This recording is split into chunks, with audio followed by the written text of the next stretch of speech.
পেঁয়াজ কুচি, কাঁচামরিচ, ধনেপাতা, একটু আদা, এক ছোটো একটা টুকরা দিয়েছি, দিয়ে এখন মিক্সিতে এটা ব্লেন্ড করে নেব। আমরা এখানে একটা কড়াই দিয়েছি, এখন তেল দেবো। আমি মাছ রান্না করবো। কীভাবে মাছ রান্না করবো, তো একটু তেল বেশি লাগবে। তেল দিয়ে দিলাম কড়াইয়ের মধ্যে। দেখো এখানে আমি এখন একটা শব্দ হয়ে যাবে, সেই পেঁয়াজ, আদা, কাঁচামরিচ, ধনেপাতা বাটা দিয়ে দিলাম এর মধ্যে, তেলের মধ্যে।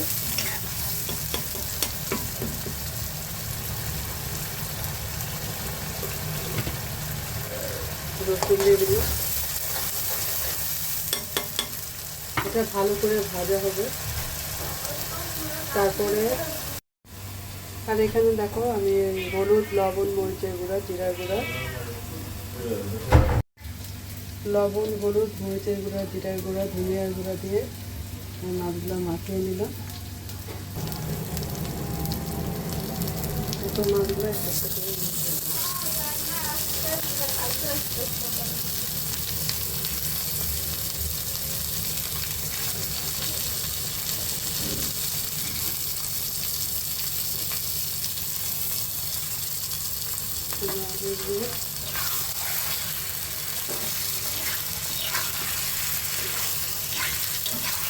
আপনারা চাইলে গরম মশলা দিতে পারেন, কিন্তু আমি কোনো গরম মশলা দেবো না।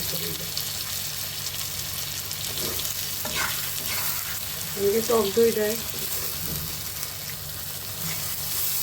টক দই দেওয়া যায়, গরম মশলা দেওয়া যায়, ভালো লাগে খেতে। অনেকে বাদাম বাটা দেয়, অনেক কিছু দেওয়া যায়, কিন্তু আমি এইভাবে রান্না করব। এখন এটা ভালো করে আমি এই মশলাটাকে ভেজে নেব।